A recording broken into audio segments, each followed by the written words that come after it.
Herkese salam. Bu videomda size elektron posta internete ait tapşırıqların izahını təqdim edəcəyim. Birincidə internet nədir? Düzgün cavabı qeyd edin. Kompüter şəbəkəsidir internet. Burada kompüteri səhv qeyd ediblər. Şagirdin yazdığına fikir verməyin. İkidə düzgün cavabları qeyd et. İnternet vasitəsilə telefonla danışmaq olur, məktub göndərmək olur, kitab oxuya bilərsiniz. Sonra üstə elektron poçtla nə göndərmək olmaz. Pişiyin özün göndərə bilmərik, amma şəklini göndərə bilərik. Geyim haqqında məlumat göndərə bilərik, amma geyimin özün göndərə bilmərik. 4-də elektron poçtla məktub göndərmək üçün nə lazımdır? Elektron poçtla məktub göndərmək üçün uşaqlar elektron ünvan lazımdır ilk növbədə. Sonra kompüter lazımdır. Sonra internet lazımdır bizə. Başqa burada elektron poçtla başqa heç biri elə bunlar kifayət edir. Burada oxlarla birləşdirin mənim nəticələrim. Tapşırıq 1-i başa düşmüsünüzsə başa düşdüyümdən. Tapşırıq 2-ni ola bilər ki, başa düşdüm və çətinlik çəkdim. Ondan, o sizdə elədirsə onu yazın. Tapşırıq 3-də başa düşdünüz və yerinə yetirə bildinizsə birinci ilə işarə eləyin.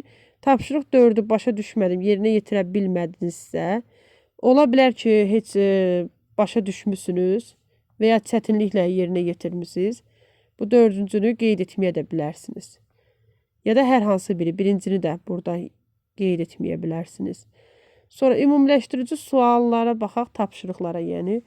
Birincidə məişətdə istifadə olunan texnikaların adını yazın. Birinci gördüyünüz paltar yuvandır. Paltar. Ekranda biraz səliqəsiz yazılır. İkinci ütüdür. Üçüncü televizor.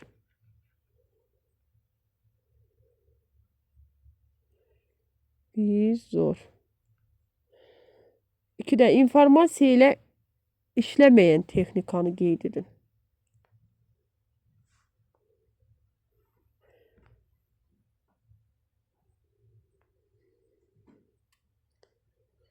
İnformasiya ilə işləməyən texnikanı qeyd edin. İnformasiya ilə işləməyən bu rəndədir deyəsən, rəndə adlanırdı səhv eləmirəmsə. Yəni ona oxşuyur.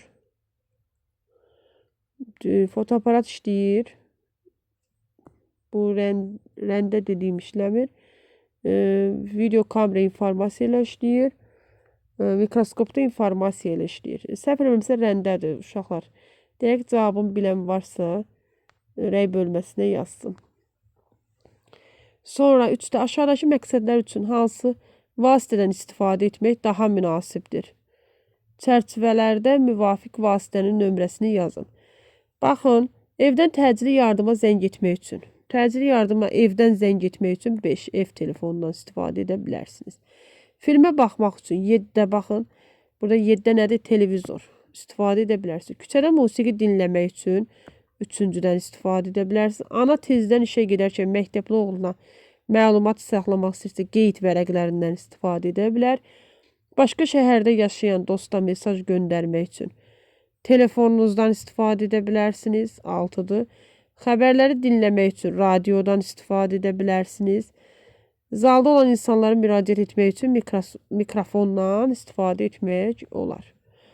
4-də şəkildəki təməl və periferiya qurğularının adını cədvəlin müvafiq kanalına yazın. Təməl kompüterin özündə olan əsas qurğulardır. Periferiya sonradan qoşula bilən. Məsələn, klaviatura təməl qurğudur. Burada olanlardan klaviatura və prosesor təməl qurğudur. Klaviatura və prosesor.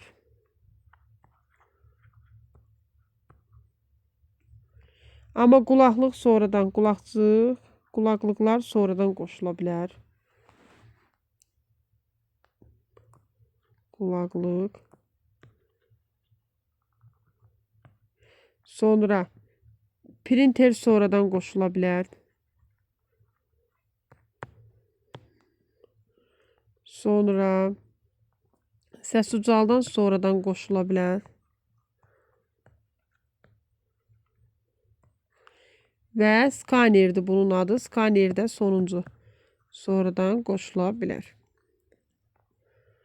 5-də. Şəkildəki qurğulardan hansı kompüterin sistem blokunda yerləşmir? Baxın, bu flash disklər, flash kartlar yerləşmir. Sonra altda kompüteri internetə qoşmaq üçün hansı qurğudan, modemdən istifadə olunur? Elektron məktubu göndərmək üçün nə lazımdır? Elektron məktubu göndərmək üçün elektron ünvan, kompüter, internet, digərləri lazım deyil. Elektron ünvan, kompüter və internet lazımdır.